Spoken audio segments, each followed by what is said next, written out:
नवी मुंबई आंतरराष्ट्रीय विमानतळाच्या उद्घाटनाची तारीख जवळ येत असताना या प्रकल्पाचं नामकरण लोकनेते दिबा पाटील यांच्या नावानं करावं ही मागणी आहे।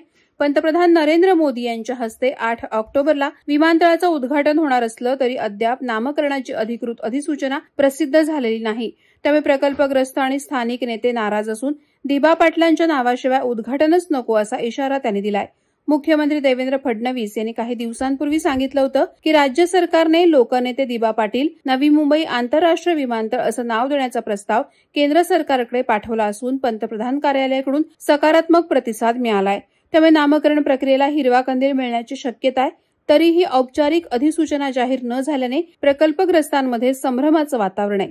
दिबा पाटील यांनी नवी मुंबई परिसरातील शेतकरी, मच्छीमार आणि कोळी बांधवांच्या हक्कांसाठी दीर्घ लढा दिला होता। त्यांच्या नेतृत्वाखालीच जमिनींच्या न्याय्य मोबदल्यासाठी आंदोलन झाले। त्यामुळे या विमानतळाला त्यांचं नाव देणं हे केवळ नामकरण नसून त्या संघर्षाचा सन्मान आहे असं स्थानिकांचं म्हणणं आहे। दरम्यान CIDCO आणि अदानी ग्रुपकडून विमानतळाच्या उद्घाटनाची तयारी अंतिम टप्प्यात असून सुरक्षा आणि पर्यावरणीय मंजुरीच्या काही बाबींची पूर्तता सुरू आहे।